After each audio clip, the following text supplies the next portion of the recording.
읽겠습니다. 사무엘상 3장 1절에서 21절인데요. 제가 봉독해 드리도록 하겠습니다.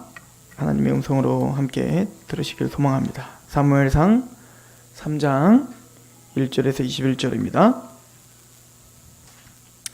아이 사무엘이 엘리 앞에서 여호와를 섬길 때에는 여호와의 말씀이 희귀하여 이상이 흔히 보이지 않았더라. 엘리의 눈이 점점 어두워가서 잘 보지 못하는 그때에 그가 자기 처소에 누웠고 하나님의 등불은 아직 꺼지지 아니하였으며 사무엘은 하나님의 궤에 있는 여호와의 전안에 누웠더니 여호와께서 사무엘을 부르시는지라. 그가 대답하되 내가 여기 있나이다 하고 엘리에게로 달려가서 이르되 당신이 나를 부르셨기로 내가 여기 있나이다 하니 그가 이르되 나는 부르지 아니하였으니 다시 누우라 하는지라. 그가 가서 누웠더니 여호와께서 다시 사무엘을 부르시는지라. 사무엘이 일어나 엘리에게로 가서 이르되 당신이 나를 부르셨기로 내가 여기 있나이다 하니 그가 대답하되 내 아들아 내가 부르지 아니하였으니 다시 누우라 하니라. 사무엘이 아직 여호와를 알지 못하고 여호와의 말씀도 아직 그에게 나타나지 아니한 때라. 여호와께서 세 번째 사무엘을 부르시는지라. 그가 일어나 엘리에게로 가서 이르되 당신이 나를 부르셨기로 내가 여기 있나이다 하니 엘리가 여호와께서 이 아이를 부르신 줄을 깨닫고 엘리가 사무엘에게 이르되 가서 누웠다가 그가 너를 부르시거든 내가 말하기를 여호와께서 말씀하옵소서 주의 종이 듣겠나이다 하라 하니 이에 사무엘이 가서 자기 처소에 누우니라. 여호와께서 임하여 서서 전과 같이 사무엘아 부르시는지라. 사무엘이 이르되 말씀하시옵소서 주의 종이 듣겠나이다 하니 여호와께서 사무엘에게 이르시되 보라 내가 이스라엘 중에 한 일을 행하리니 그것을 듣는 자마다 두 귀가 올리리라. 내가 엘리의 집에 대하여 말한 것을 처음부터 끝까지 그날에 그에게 다 이루리라. 내가 그의 집을 영원토록 심판하겠다고 그에게 말한 것은 그가 아는 죄악 때문이니 이는 그가 자기 아들들이 저주를 자칭하되 금하지 아니하였음이니라. 그러므로 내가 엘리의 집에 대하여 맹세하기를 엘리 집의 죄악은 제물로나 예물로나 영원히 속죄함을 받지 못하리라 하였노라 하셨더라. 사무엘이 아침까지 누웠다가 여호와의 집의 문을 열었으나 그 이상을 엘리에게 알게 하기를 두려워하더니 엘리가 사무엘을 불러 이르되 내 아들 사무엘아 하니 그가 대답하되 내가 여기 있나이다 하니 그가 이르되 내게 무엇을 말씀하셨느냐 청하노니 내게 숨기지 말라. 내게 말씀하신 모든 것을 하나라도 숨기면 하나님이 내게 벌을 내리시고 또 내리시기를 원하노라 하는지라. 사무엘이 그것을 그에게 자세히 말하고 조금도 숨기지 아니하니 그가 이르되 이는 여호와이시니 선하신 대로 하실 것이니라 하니라. 사무엘이 자라매 여호와께서 그와 함께 계셔서 그의 말이 하나도 땅에 떨어지지 않게 하시니 단에서부터 부엘세바까지의 온 이스라엘이 사무엘은 여호와의 선지자로 세우심을 입은 줄을 알았더라.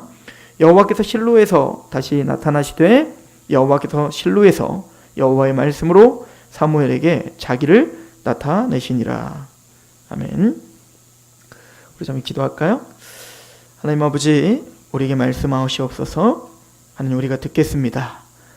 하나님 그 겸허함과 그 겸손으로 주의 말씀 앞에 귀 기울였던 사무엘처럼 우리가 주의 말씀 앞에 서오니 성령님 조명하여 주셔서 말씀이 말씀답게 선포될 수 있도록 전한 입술 겸손케 하시며 듣는 우리가 그 말씀 앞에 굽복되어질 수 있게 주여 도와주옵소서. 예수님의 이름으로 감사하며 기도합니다. 아멘.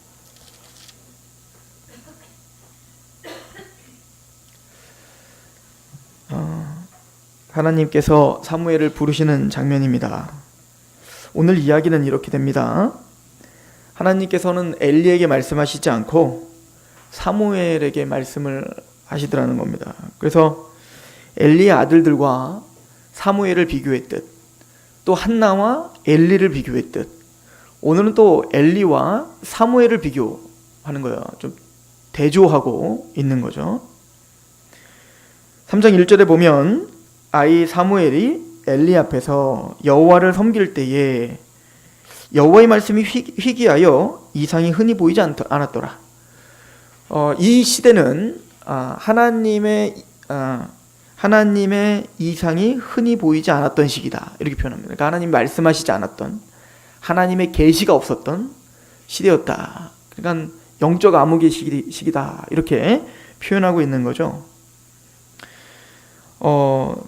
사실은 이런 영적인 암흑의 시기가 성경에서 말하고 있는 가장 저주스러운 시대이기도 합니다. 아모스 선지자는 북이스라엘이 한참 잘 나갈 때, 굉장히 부유했을 때에 여로보암 2세죠. 그 왕이 이 북이스라엘을 담당했을 때 굉장히 잘 나갔습니다. 정치도 잘했고요, 부유했습니다. 그러다 보니까 하나님을 떠나 하나님의 말씀대로 살지 않고 자신의 어떤 부함과 자신의 어떤 그 배불림, 이것에만 취했던 시대였어요. 그런데 또 놀라운 건 그들은 하나님께 제사하고 절기를 지키는 것을 빠지지 않고 했습니다. 그래서 아모스는 하나님께서 그 제사를 받겠느냐? 라고 이제 신탁을 받죠. 그때 아모스가 이렇게 선포를 합니다. 이 아모스 8장 11절부터인데요. 주 여호와의 말씀이니라. 보라, 날이 이를지라 내가 기근을 땅에 보내리니 양식이 없어 주림이 아니며 물이 없어 가람이 아니요 여호와의 말씀을 듣지 못한 기갈이라. 사람이 이 바다에서 저 바다에까지 북쪽에서 동쪽에까지 비틀거리며 여호와의 말씀을 구하려고 돌아다녀도 얻지 못하리니 그날에 아름다운 처녀와 젊은 남자가 다 갈아여 쓰러지리라. 하나님이 말하는 그 기근은 단순히 물이 없어 기근이 아니고 양식이 없는 기근이 아니라 하나님의 말씀이 없는 기갈이 있을 것이고, 그때는 이리 돌아다니고 저리 돌아다녀도 하나님 말씀을 찾을 수 없는 시대가 도래할 것이다, 이렇게 이제 예언을 했죠. 성경의 평가는 분명하죠. 우리가 경제적으로, 정치적으로, 군사적으로 부유하고 막강한 어떤 군사력이 있다고 해서 그것을 복이라고 말하지 않아요. 여러분들, 북이스라엘과 남유다에 수많은 왕들이 있었는데요. 그 왕들의 평가는 정치적, 군사적, 그리고 정치를 잘했냐 못했냐의 평가가 아니란 말입니다. 그래서 예를 들어서 아합 왕 같은 사람은 아주 심각한 죄인 아닙니까? 그러나 실제적으로 아합 왕 시대의 북이스라엘은요, 정치를 굉장히 잘했습니다. 정략 결혼 같은 거를 해서 평화를 유지하게 되고 부유하게 만들었던 시대이기도 했고요. 지금 아모스 선지자가 선포하고 있는 여로보암 2세 때에도 대단히 부유하고 정치를 잘했던 시기였습니다. 그러나 가장 심각한 경고를 듣던 시기이기도 했습니다. 그럼 우리의 신앙도 생각해 보면 우리가 양식이 없어 가라고 또 단순히 어떤 물이 없어 가라는 거, 이게 저주가 아니라고 성경은 가르쳐주고 있는 거예요. 진짜 저주는 하나님의 말씀이 들리지 않는 겁니다. 하나님의 말씀이 없는 거, 이게 가장 큰 저주라는 거예요. 왜 그러냐면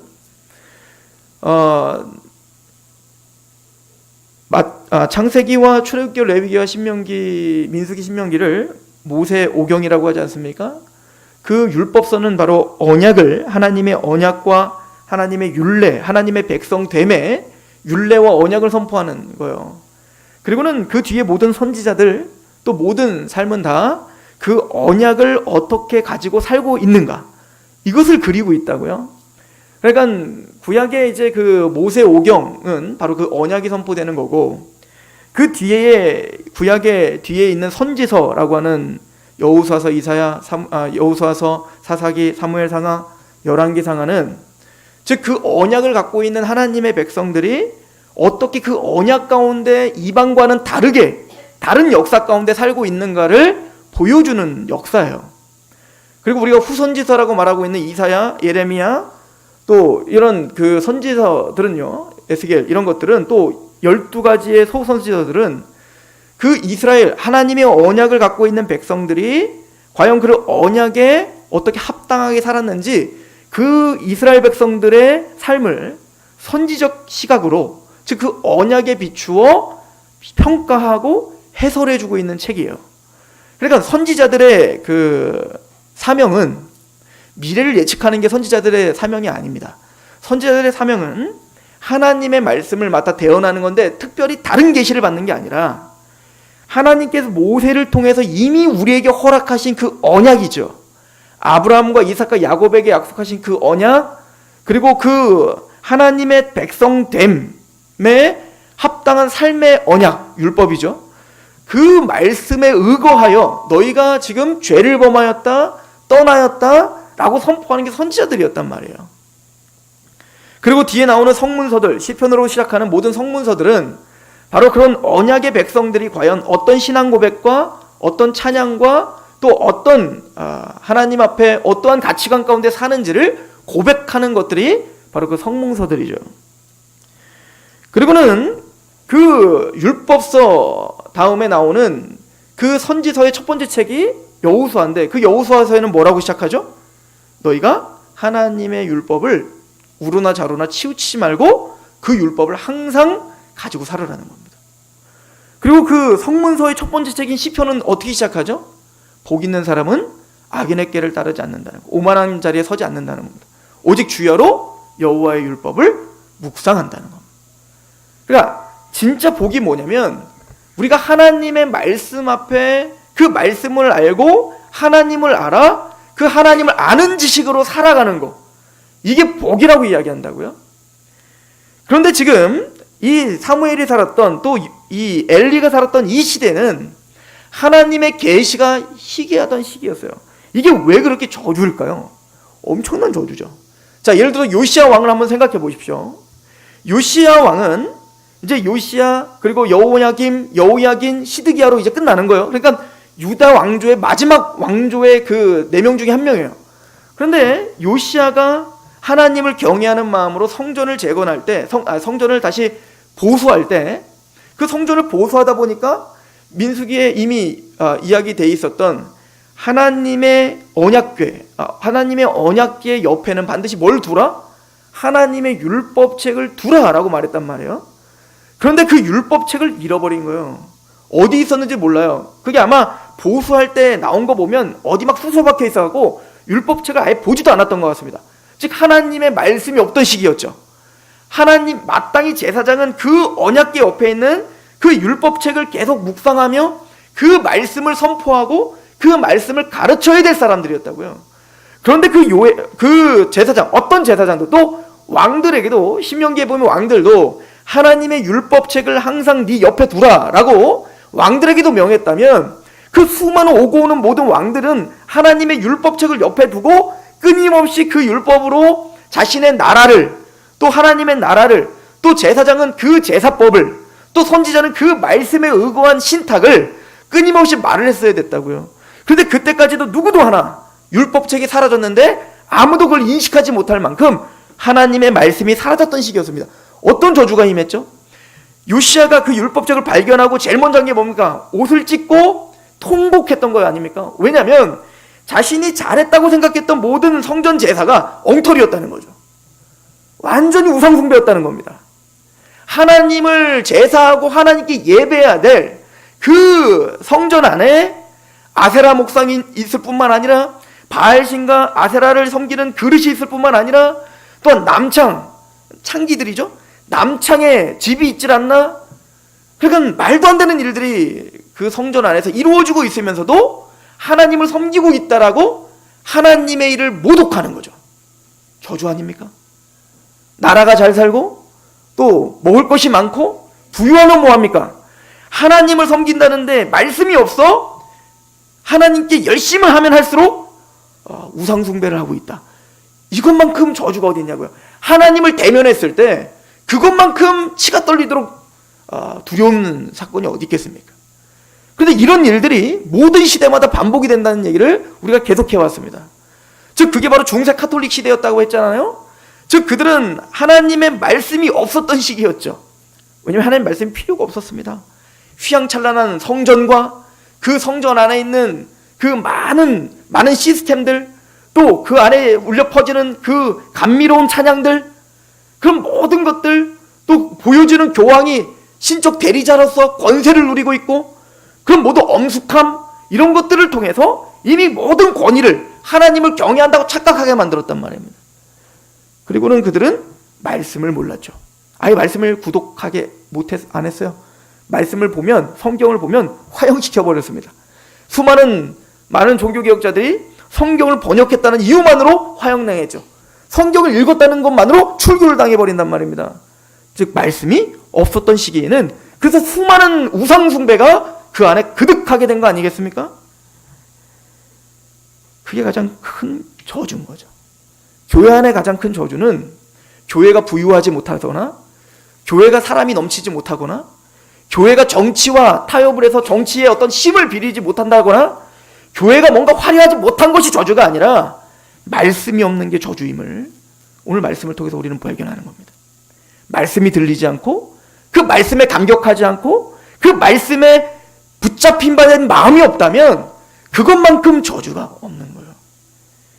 그래서 특별히 오늘 말씀은 여호와의 말씀이 희귀하여 이상이 흔히 보이지 않았더라 라고 그 당시의 시기를 진단하고 있죠. 그리고는 이 말씀과 연결지어서 이렇게 설명합니다. 3장 2절에 보면 엘리의 눈이 점점 어두워가서 잘 보지 못하는 그때에 라고 이야기를 하죠. 물론 실제적으로 육체적으로 아마 엘리가 이제 나이가 들어가면서 이제 노안이 오고 이제 눈이 침침해졌던 것 같습니다. 잘 못 보는 것 같아요. 그런데 성경은 이것을 의도적으로 지금 말씀이 희귀한 시기다라고 하는 것과 지금 엘리가 점점 눈이 어두워져 간다는 것을 연결지어서 지금 얘기하고 있어요. 이 얘기는 뭐냐면 지금 왜 이렇게 말씀으로 희귀한 시기가 됐는가, 그 책임이 어디 있는가를 지금 따지고 있는 겁니다. 엘리의 눈이 점점 더 어두워지고 있는 때이기 때문에 그런 거다라고 말하는 겁니다. 지도자들이 하나님의 말씀에 점점 어두워지고 있는 겁니다. 이 엘리는 그 어두움이 어떻게 열매를 맺었죠? 바로 아들들의 타락으로, 그 다음 세대의 타락으로 열매를 맺게 됐습니다. 하나님의 말씀이 없으니 이제는 그 다음 세대가 하나님을 모르는 세대가 됐고, 하나님을 모르니까 그 엘리 아들들이 어떻게 했죠? 제사를, 그 죄사의 어미로움과 죄사의 공의로움과 죄사의 영광스러움과 죄사의 그 위대함을 인식하지를 못하죠. 하나님이 왜 제사법을 허락했는지 분명히 레위기, 출애굽기 그리고 충분히 설명을 했건만, 또 신명기에 또 설명을 했건만 그들은 말씀이 없었다고요. 그러다 보니 이 제사가 얼마나 중요한 의미를 담고 있고 그 제사를 통하여 앞으로 오실 메시아, 하나님이 직접 이 땅에 오셔서 우리를 어떻게 죄를 용서하며 하나님 나라가 어떻게 주어질지에 대한 중요한 모형인 제사도 멸시하였다라고 2장은 이야기해줘. 즉 하나님의 말씀이 없으면 예배가 부셔지는 거예요. 그리고 하나님의 말씀에서 가장 중요하다 여기는 것들을 멸시할 수 있는 겁니다.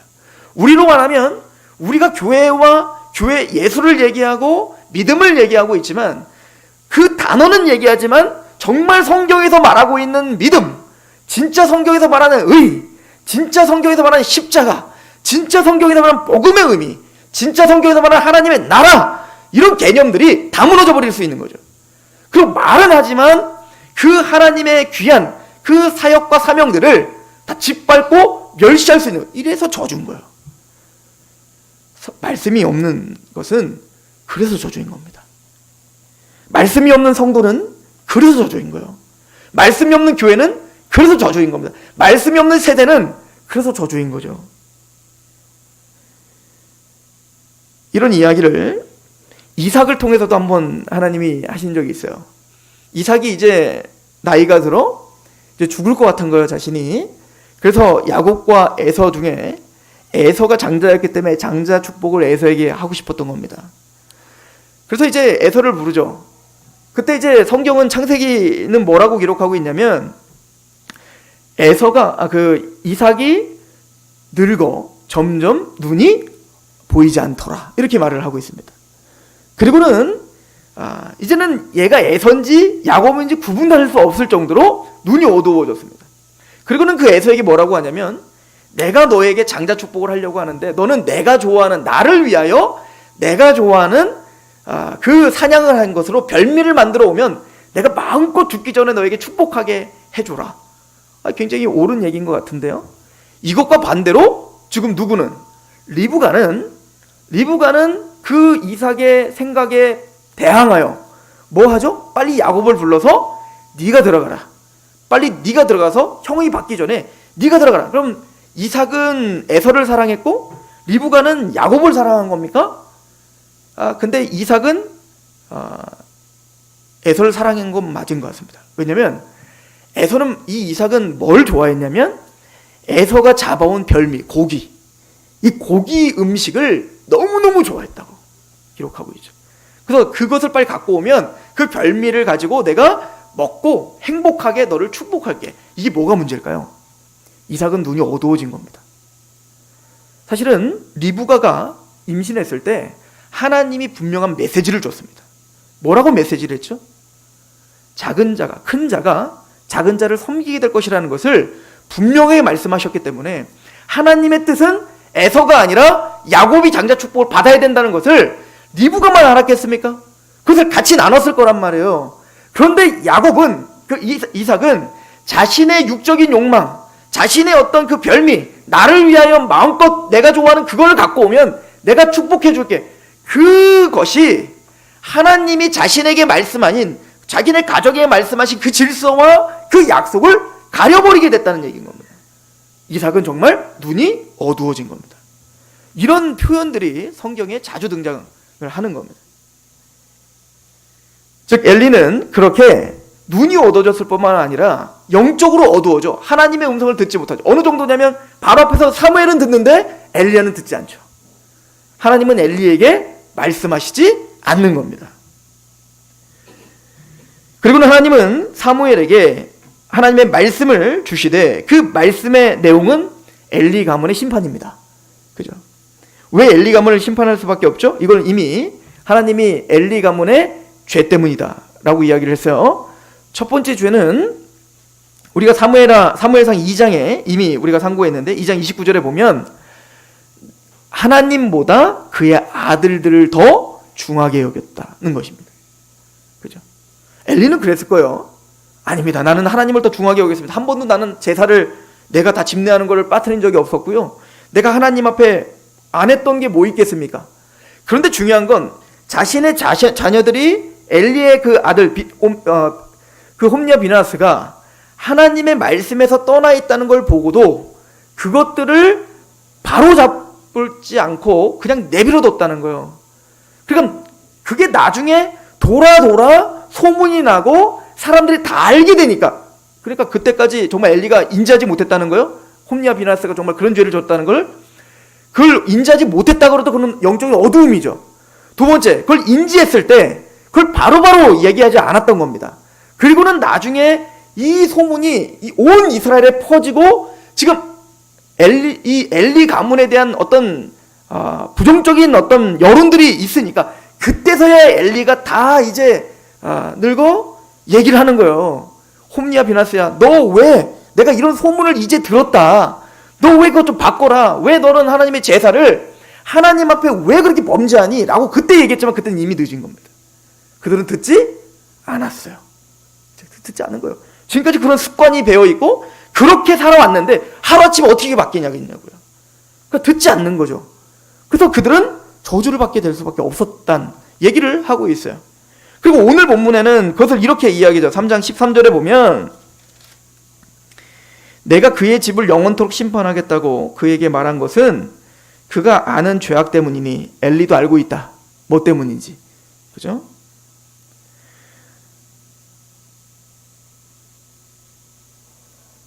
때문이니 이는 그가 자기 아들들이 저주를 자청하되 금하지 아니하였음이니라. 이것이 엘리가 받을 심판의 이유였다라고 이야기합니다. 그러므로 내가 엘리의 집에 대하여 맹세하기를 엘리 집의 죄악은 제물로나 예물로나 영원히 속죄함을 받지 못하리라 하였노라 하셨더라.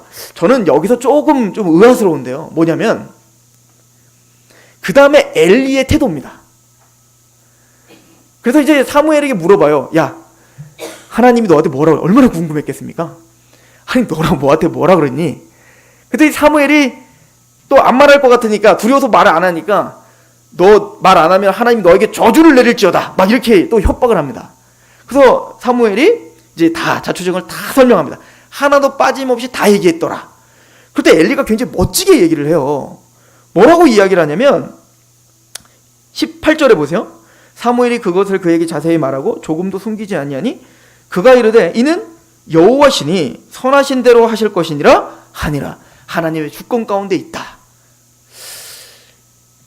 제가 이걸 좋게 해석하려고 아무리 노력해도 이게 과연 엘리의 합당한 태도였을까라는 생각이 들었습니다. 보세요. 아직 자신은 살아 있습니다. 지금 홈리와 비나스도 여전히 살아 있습니다. 그럼 엘리가 취해야 될 태도는 뭘까요? 이미 자신의 죄가 엎질러진 건 맞습니다. 하나님이 그렇게 정했다라고 하는 메시지를 들은 것도 맞습니다. 그렇다고 하여 자신의 죄가 분명하여 이제는 사무엘을 깨워 신탁까지 준 마당에 그 죄를 이야기하라고 해서 아마 그게 호기심이 가서 듣고 싶어하고 들었을 거 아니에요?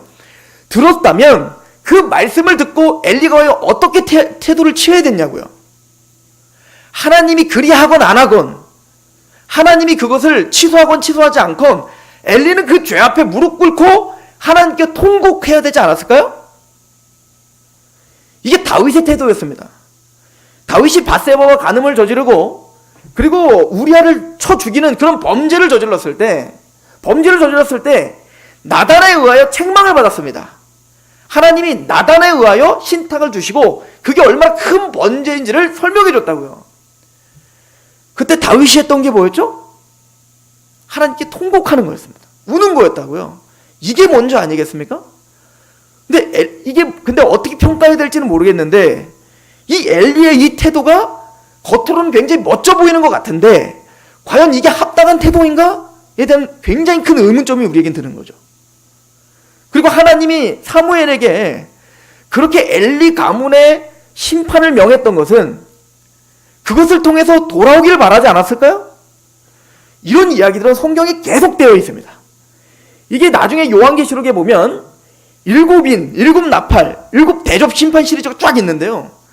그 모든 3번이나 반복되는 그 하나님의 심판의 신탁들, 그 심판의 신탁들의 궁극적인 목적은 뭐냐면 회개하게 하기 위함이에요. 회개. 그런데 7 나팔이 부러질 때 그 모든 재앙을 보고도 악인들은 어떻게 하더라? 회개하지 않더라요.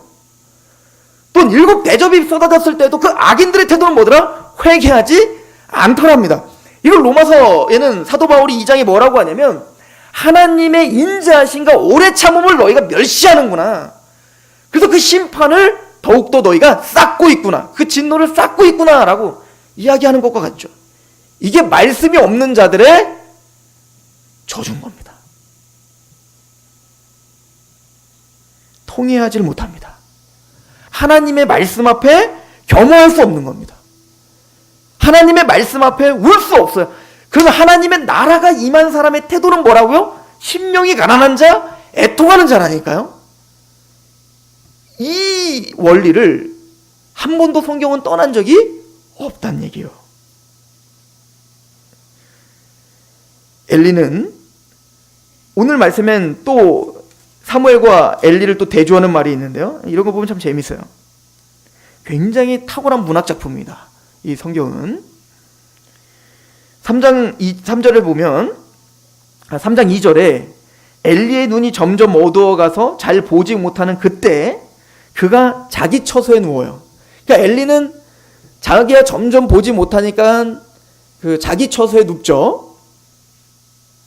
그런데 그거와 반면 3절 하나님의 등불은 아직 꺼지지 아니했다.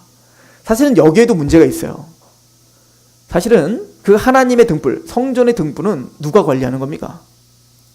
제사장이 관리하는 거라고요. 그런데 이 엘리는 그런 사명을 감당하지 않고 있는 듯한 모습을 보여요. 그런데 이건 더 사실은 상징적 의미입니다. 때를 이야기하는 것 같지만 사실은 이런 엘리의 눈이 점점 어두워지고 암흑의 시기고 하나님의 말씀이 희귀하고 말씀이 선포되지 않고 그런 저주와 어두운 가운데 있는 시대지만 하나님의 등불은 아직 꺼지지 아니했다. 굉장히 중요한 메시지를 우리에게 주죠. 아직은 하나님의 등불은 꺼지지 않았다는 겁니다. 여전히 하나님은 빛을 비추고 있고 여전히 하나님은 일하고 계시고 여전히 하나님 포기하지 않았다는 겁니다. 그리고 그것과 누가 같이 나오는 거예요? 하나님의 등불은 아직 꺼지지 아니하였으며 사무엘은 하나님의 궤에 있는 여호와의 전에 누웠더라. 사무엘은 하나님과 함께 있었는 겁니다. 이제 그를 통하여 하나님이 등불을 비추겠다는 겁니다. 그를 통하여 하나님의 불이 임하겠다라고는 아주 중요한 문학작품, 문학적인 표현을 우리에게 해줘. 이런 표현이 사무엘서에 이것만 나오는 게 아니에요. 나중에 사무엘 하도 봐도 그래요. 사무엘 하에 보면 이제 그 이스라엘이, 다윗이 이끄는 그 이스라엘이 이제는 그 블레셋과 전투를 벌입니다. 그때 그 아비새가 블레셋을 막 다 때려 부시거든요.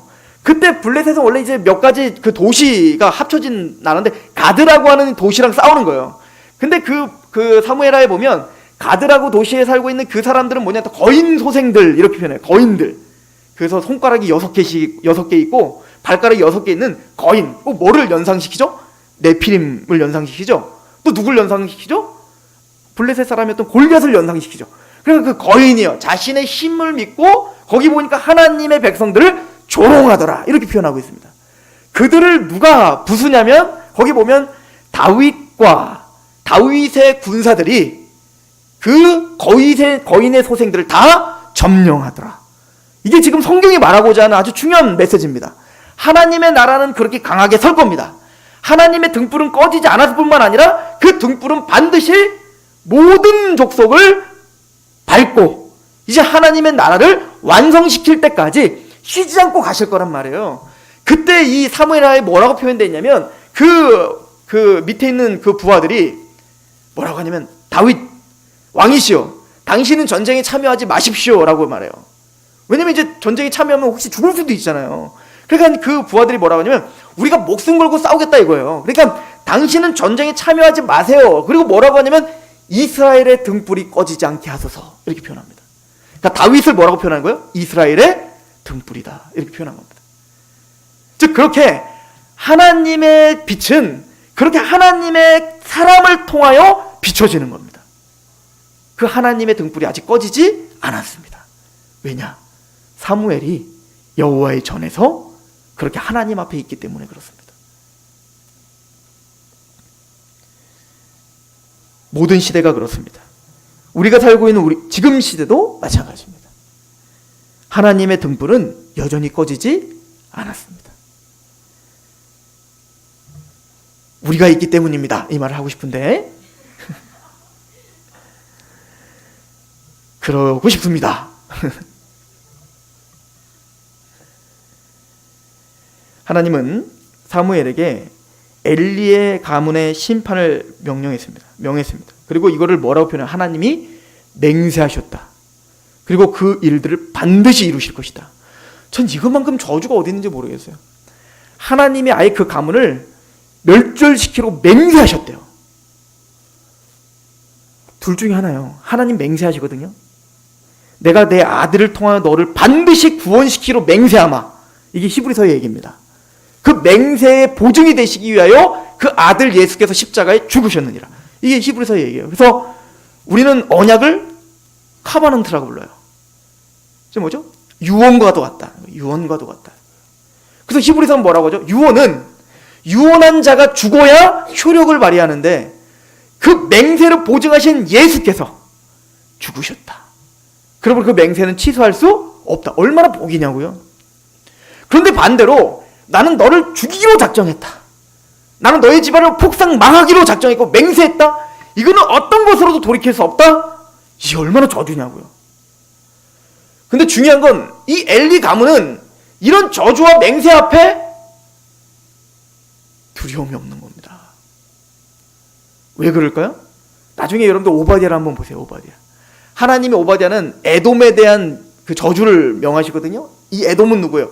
에서의 후예가 에돔입니다. 붉은 자라는 뜻이죠. 이 붉은 자가 언제 얻어진 별명입니까? 팥죽 한 그릇으로다가 장자 축복을 팔아버렸잖아요. 그 얘기는 뭐죠? 하나님의 축복, 보이지 않는 축복, 둥그런 잡는 축복, 이거 말고 지금 당장 내 배고픔을 달래는 팥죽 한 그릇이 더 중요하다는 거예요. 오늘날로 무슨 말하면 예수님의 복음, 천국, 야 그거보다는 돈이 중요하고 지금 당장 내 일이 중요하지 그게 뭘 밥 먹여주냐 이거죠. 그게 바로 에돔 족속이에요. 그래서 붉은 자라는 별명이 붙은 겁니다. 평생. 근데 그 에돔 족속에 대하여 그 오바댜는 에돔 족속에 대하여 다 저주하는 내용이에요. 그 전체가 다. 그리고 뭐라고 하냐면 하나님이 모든 천군 천사들, 그러니까 모든 군사들을 일으켜 에돔을 향하여 전쟁을 선포한다, 이렇게 말을 합니다. 다 일어나서 그 에돔을 완전 쑥대밭으로 만들자, 이렇게 말을 합니다. 그랬더니 그걸 듣고 있던 에돔이 뭐라고 하냐면, 그러든지 말든지 당신이 무너뜨리면 난 다시 싸우면 되고, 당신이 빼앗아가면 난 다시 만들면 되고, 이거 뭐죠? 난 내 주먹을 믿지. 웃기고 있네. 그러거나 말거나, 지옥이 있거나 말거나, 그게 뭔 상관이래? 이거를 하나님께서 뭐라고 말씀하시면, 너의 마음의 교만이 스스로 속였구나, 이렇게 말해요. 그 교만이 하나님의 말씀을 듣지 못하게 하는 거예요. 하나님의 그 맹세가 얼마나 무서운 건지를 전혀 인식하지 못하는 거죠. 이게 악인들의 태도입니다. 그러나 하나님은 하나님의 등불을 끄지 않으셨다. 그리고는 사무엘을 등장시켜요. 그리고 사무엘이 이렇게 설명합니다. 우리 19절을 한번 가볼까요? 사무엘이 자라매 여호와께서 그와 함께 계셔서 그의 말이 하나도 땅에 떨어지지 않게 하시니 단에서부터 브엘세바에까지 온 이스라엘이 사무엘은 여호와의 선지자로 세우심을 입은 줄을 알았더라.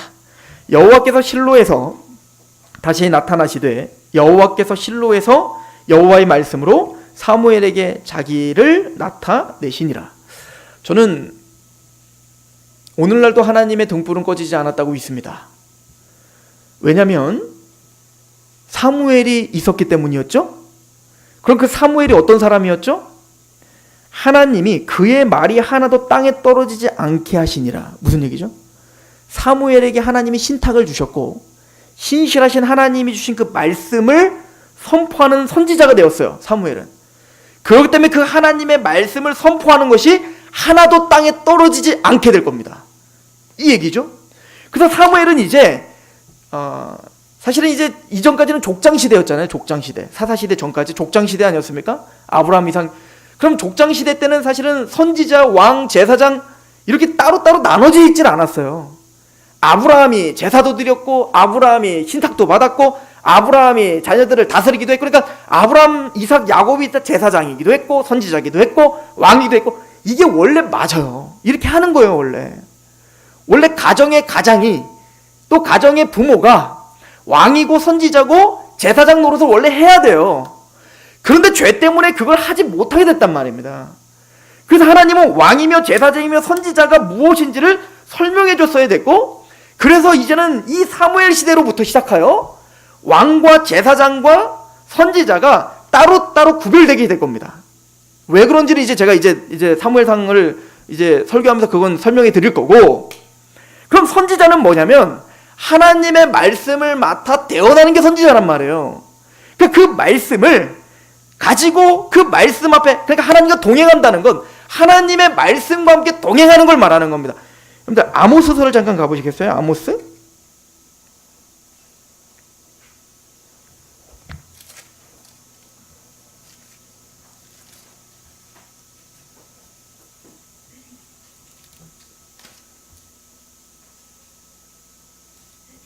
삼 장 1절 보세요. 아모스 3장 1절.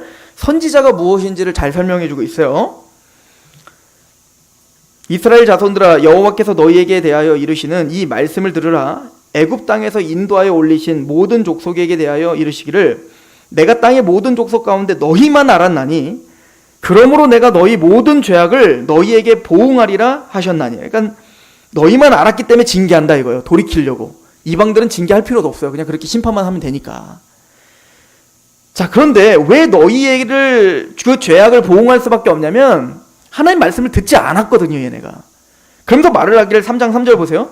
두 사람이 뜻이 같지 않는데 어찌 동행하겠으며.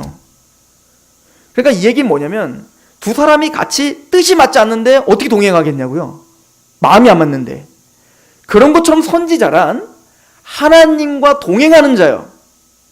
그러니까 이스라엘도 원래 하나님과 동행하는 자야 되잖아요. 그러니까 사무엘이 하나님과 동행하고 하나님과 함께 했다는 얘기는 뭐예요? 하나님과 뜻이 맞았다는 얘기입니다.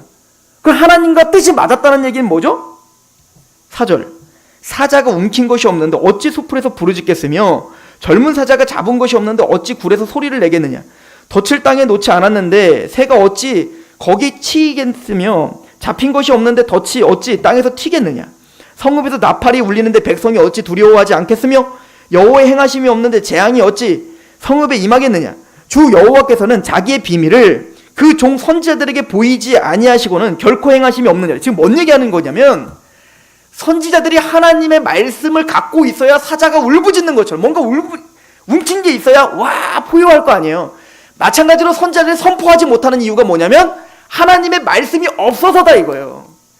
그리고 하나님이 너희들과 동행할 수 없는 이유는 하나님의 말씀을 갖고 있어야 하나님과 뜻이 같아질 거 아니냐. 그래야 하나님과 동행할 수 있을 거 아니냐 이 얘기예요.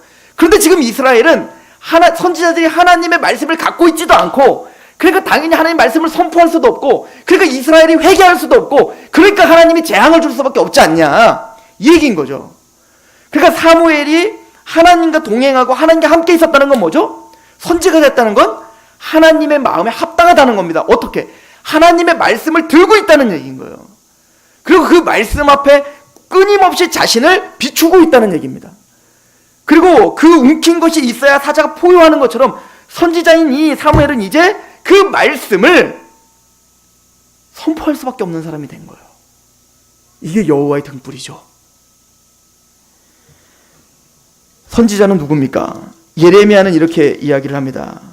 예레미야 20장의 7절에 보면 여호와여 주께서 나를 권유하심으로 내가 그 권유를 받았사오며 주께서 나보다 강하사 이기셨으므로 내가 조롱거리가 되니 사람마다 종일토록 나를 조롱합니다. 이게 선지자입니다. 하나님이 나를 이기셨다는 겁니다. 나는 사실은 몰랐습니다. 근데 하나님이 강권적으로 나에게 말씀을 주셨고 그 말씀이 나를 강권하시고 그래서 나는 말할 수밖에 없는 사람이 됐습니다. 이게 선지자라고요. 이게 뭔가 움켜 포효할 수밖에 없는 사자라는 얘기인 거예요. 그러니까 우리가 선지자가 된 거, 여러분들 민수기에 보면 모세에게 그렇게 말을 해요. 여호수아가 이제 하나님의 영이 임하니까 70명의 장로들이 막 예언을 합니다. 그러니까 여호수아가 시기가 나는 거예요. 나중에 모세 다음에 내가 지도자가 돼야 되는데 나한테만 하나님이 영이 임해야 되는데 얘네들 다 영이 임하면 이게 별로 이제 안 좋은데. 근데 이제 끝났는데 그 해막에 한 명이 떠나지 않고 계속 예언하고 있는 겁니다. 그러니까 여호수아가 모세 얘 좀 보래요. 얘 계속 예언하고 있어. 막 그러니까 모세가 뭐라고 하죠? 너 왜 걔 시기하냐 이거예요. 걔가 하나님의 영이 임해서 그렇게 예언하는 게 그렇게 시기가 나냐? 하나님이 원하는 건 모든 백성이 다 선지자 되기를 원하노라. 그러니까 사무엘을 통하여 하나님의 등불이 꺼지지 않은 것처럼 진짜 모든 하나님의 백성들이 선지자 되기를 원하는 게 하나님의 뜻이에요. 그리고 그게 성취된 거 아십니까? 이 예언을 요엘서가 한 거라고요. 이제는 자녀들은 예언할 것이고 청년들은 꿈을 꿀 거고, 뭐 틀릴 수 있어요? 아비들은 환상을 보고 뭔가 달릴 수 있어요. 즉 이 예언은 뭐냐면 모든 하나님의 백성들이 영이 임할 거고 그리고 모두가 다 예언자가 될 거라는 얘기입니다. 이게 언제 성취된 겁니까? 사도행전 2장에 성취된 거예요. 그래서 오순절 성령이 강림 임했을 때 막 사람들이 막 말하니까 사람들이 막 아니 저 술 취한 거 아니야? 그때 사도 베드로가 뭐라고 합니까? 아니다. 이건 요엘서의 성취다. 이미 성령이 임했다면 우리는 뭐예요? 선지자인 겁니다. 하나님의 말씀에 사로잡힌 받은 자가 선지자가 되고 우리가 바로 그런 성도가라는 얘기예요.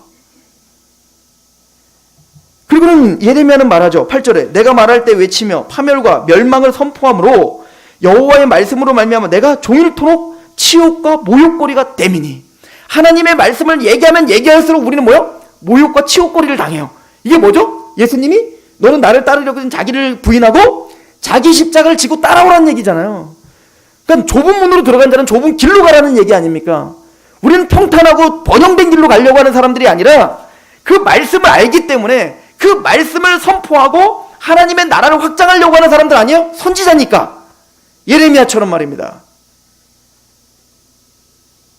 그리고는 예레미야 20장 19절은 이렇게 말합니다. 9절은 내가 다시는 여호와를 선포하지 아니하며 그의 이름으로 말하지 아니하리라 하면 나의 마음이 불붙는 것 같아서 골수에 사무치니 답답하여 견딜 수 없나이다.